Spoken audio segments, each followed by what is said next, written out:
Two Chairs No Waiting, episode number 141.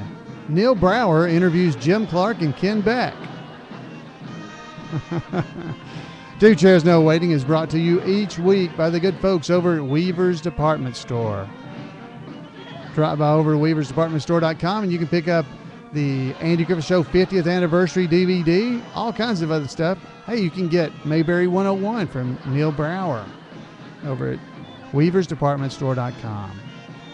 Two Chairs No Waiting is also brought to you by donations from listeners like you. The executive producer of Two Chairs No Waiting, number 141, is Jan Newsome, my wife. Hello, everybody, and welcome to Two Chairs No Waiting. I'm your host, Allan Newsome, and it has been an adventure getting this episode ready to go. But it's really going to be worth it. I think you're going to enjoy yourself. Tonight, we're going to be talking about, it's Neal Brower interviews Jim Clark and Ken Beck. Now, you may have heard of him as Professor Brower or many other things that Neal goes by, but every year at Mayberry Days in Mount Airy, North Carolina, you'll find Neal Brower presenting Professor Brower's lecture. Neal works his heart out to be able to come up with interesting things for all us Mayberry fans to enjoy and have a good time listening to. And he is a really just a pleasure to be around, and he does his homework. When he interviews folks for Professor Brower's lecture, he has all kinds of information. Most of the time he has some kind of a videos that go with it or something like that as well. So he'll have clips from movies or from TV shows or from the Andy Griffith Show that he's talking to these cast members, writers, producers. He's had all kinds of people there.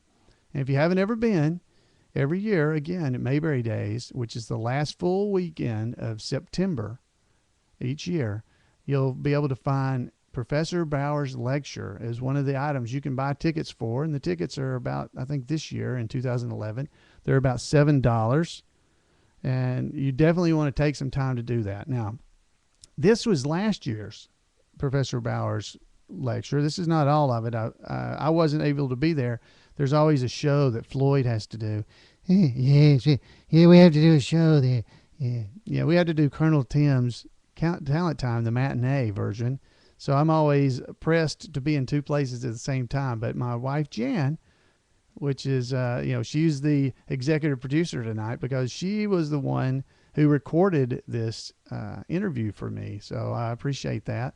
And I got permission from Neal and Jim and Ken to be able to play the interview for you guys. So what we're going to hear is from September 2010. Neal's guests were Jim Clark and Ken Beck. And now Jim Clark, there may be some new people out there listening, so I'm going to go ahead and explain some of these things. Jim Clark is the presiding Goober of the Andy Griffith Show Rerun Watchers Club. Yeah, and you'll find out why it's called that tongue twister in a few minutes here. And Ken Beck is a journalist who worked for the Tennessean in Nashville, where he edited the Sunday Showcase until he stepped away from his job, retired after 31 years with the paper not too long ago. But together, Beck and Clark, which is alphabetically the way we say their names, Beck and Clark, they've touched Mayberry fans' lives in so many ways. They've written so many wonderful books related to the Andy Griffith Show.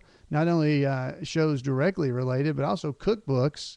Aunt Bee's Mayberry Cookbook, if you haven't got that, drop by over at Weaver's Department Store and pick up a copy, is one of them. And, of course, the Andy Griffith Show book was the first one that they did. And there's Mayberry Memories. Wow, I could just keep on listing off books about the Andy Griffith Show that these two wonderful guys have put together and shared with all of us Mayberry fans. So I know you're going to enjoy this. And Neal, if you hadn't heard him, Neal Brower, we did interviews with him back on episodes number 50, 51, and 52 of Two Chairs No Waiting. So you need to go back and listen to those. You can go to twocairsnowaiting.com, click on the episode listing. You'll see it there on the right side of the page. And you can look through all the episodes in numerical order with titles, and you can go straight to 50, 51, and 52, or I'll have a link in the show notes as well for this episode, so you can go directly to the interview I did with Neal wow, I guess it's been a while back now, on episodes 50, 51, and 52. So that's, wow, 90 episodes ago. Wow. I didn't realize it had been that long. Anyway, so let's get into this. This is a wonderful interview. It runs about 8 minutes. It's a two-parter. So next week, you'll be hearing part 2 of this interview. But we want to get on into that. And as I said, Neal's book is Mayberry 101. So you'll want to go and check that out as well. But here are Jim Clark and Ken Beck. Let's begin with Jim Clark. Jim, tell us where you were from. Where'd you grow up? And then tell us how you got to Tennessee. I grew up in Greensboro. I was born the same year that the show started, in 1960. I was in April, so I was right after, between the pilot and the first episode is when I was born. So, but then in 1978, I went to Nashville to go to Vanderbilt. I went to Nashville because I liked country music. I didn't know how to play music or anything, but I didn't think they would ask that. So, like Gomer being a butcher, I guess. You know, I think they'll ask that. When did the two of you, I want you both to share with us, when did you first start watching the show? And what are some of your earliest memories of watching the Andy Griffith Show? Well, I can never remember a time when I didn't watch the Andy Griffith Show, but I'm sure I wasn't watching it when I was an infant, you know, 1 or 2. The first episode I remember seeing was Mr. McBeevy. I may have seen earlier ones, but that's the first one that really, I remember what it felt like to watch it. And I probably didn't watch it during the original broadcast. I probably watched it during the first reruns of 1964. I probably saw a morning rerun on CBS when I was probably 4 or 5 years old, I'm guessing. But that one just has always stuck with me as one of my favorites, and the first one I remember watching. Ken, what about you? What's your earliest memory of watching the show? I was in the 3rd grade when it started in 1960, and I lived in a small town, Sheridan, Arkansas, about 30 miles south of Little Rock, which had a population of about 2,000. And just immediately, I loved the show. I identified with Opie. And from that second on, I thought, this is the best television show I've ever seen. I've never lost that opinion. I watched it all the way through high school, went to college, watched it in reruns, and was just preaching the gospel of that show to my college roommates. And they all thought, what are you doing watching that old show? But, you know, it was just the best television show ever made. I think we would all agree with that. Now, where did you go to college? Went to Harding College. And is that in Arkansas? Central Arkansas. All right.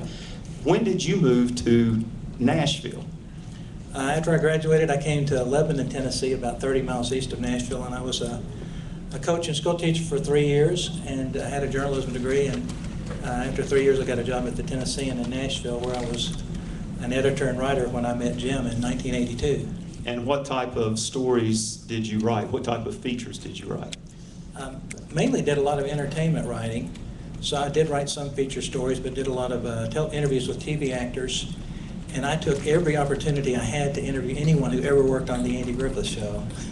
And did you get to interview several of the cast members? Almost all of them. And I know that was a wonderful experience. And the wonderful thing about it, it's not only a good experience for you, but through your talent to write, you share it with thousands. And that's a wonderful gift. Now, Jim, tell us, you got to Vanderbilt. How did now for those of you that are new, this is a mouthful, the Andy Griffith Rerun Watchers Club get started. Why did you pick that name? Tell us a little bit about it. The Andy Griffith Show, Rerun Watchers. I left it out, I'm sorry. I told you it was a tongue twister. And that was part of the reason we named it that. There were 4 of us who were fraternity brothers at Vanderbilt, and we loved to watch the Andy Griffith Show. We gathered every day to watch it. In fact, for the first time in all the Mayberry Days, one of the other 4 founders is actually here today. Brooke Alexander, I think he's in the back, but Brooke Alexander is here with his wife Jana. If Brooke, you can wave and let folks know back there in the dark. He's actually going to come up and speak as part of our fan club meeting after this lecture. We're actually going to have him say a few words. But there were 4 of us who founded it, Brooke and Dan Otter and Lyle Asher and me. And we loved to watch the show. And we were watching it at the fraternity house. And we made sure we got there before, because MASH and the Andy Griffith Show were on at the same time, so we made sure one of us was there to get the TV before the MASH folks got there, and they never figured it out. But we were always there to get dibs on the one TV set we had at the fraternity house. But we didn't call ourselves anything. This is probably sometime early fall of 1979 when I was a sophomore and Brooke was a sophomore too. And we like to think it's probably around October 3rd. That seems like a good date for us to say that was the day we started watching it. together. But it wasn't until the next January when we had a new pledge class coming in that we actually named the club, and we did it by thinking up some initials that would be real hard for the pledges to learn what those stood for. So we thought up the Andy Griffith Show Rerun Watchers Club, thinking that would be then TAGSRWC, and tell the pledges to find out what that stood for. And they eventually did, but one of the four of us must have let it leak out what it stood for. But anyway, that's why we had the tongue-twisting name. Not only did it describe what we did, but it also was one to kind of challenge the pledges to figure out what it meant. Then how did you go from that beginning to getting some exposure, to having chapters, to writing a newsletter, and to kind of holding this Andy Griffith family of fans together? Well, I'm not really sure. It just kind of evolved. There was never any master plan, never has been, never will be. It's just kind of like the original Tea Party kind of movement. It just kind of just takes on a life of its own, and we just kind of have fun. But the first big story that was done about us was done by Ken for the Tennessean. And how did you find out about Ken? Ken, how did you find out about Jim's club? I got a call from one of the local TV stations. It wasn't a network affiliate, it was independent, and the program manager called me and said, I've got a guy who sends me a postcard every month and says, you're doing a great job of showing the Andy Griffith Show, keep it up. And he signs it, Head Goober, the Andy Griffith Show Rerun Watchers Club. And when she told me that, I thought, I've got to meet this person and see if there's someone out there that actually loves this show as much as me. She had his address, didn't have a phone number, so I wrote him a letter saying I'd like to talk to you about this, and that's how we met. And what was the response? Did the Associated Press pick up on the story? What was the response to that story? Well, it ran in the Tennessean, and I'm thinking Jim might have gotten 200 or so responses from Middle Tennessee. The Associated Press office was in the same building as the Tennessean, so I just went over to them and said, hey, there's a story here I think y'all would be worth covering, and they followed my story with an interview with Jim too. And Jim can tell you what happened next, I guess.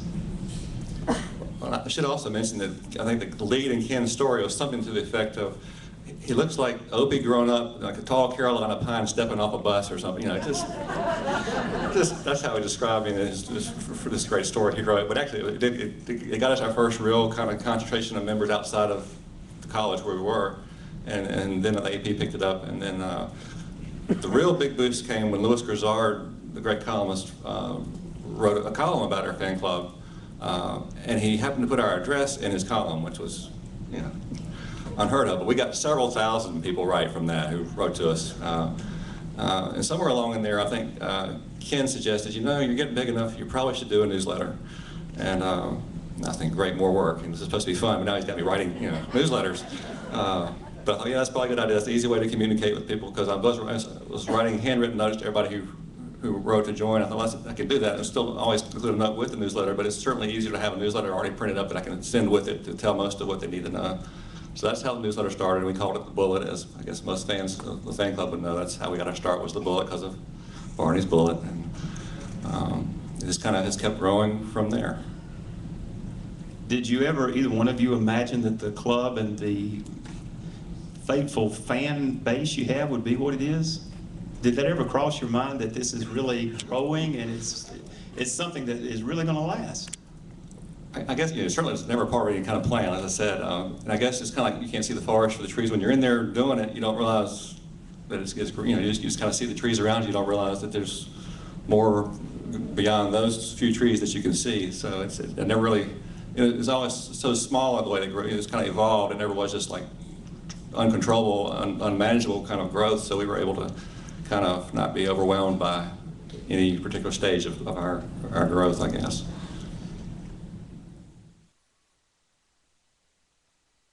All right, so that's Jim Clark and Ken Beck with Neal Brower interviewing them. This is our first part of this interview.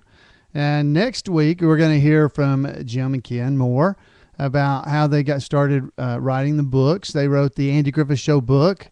They wrote Aunt Bee's Mayberry Cookbook.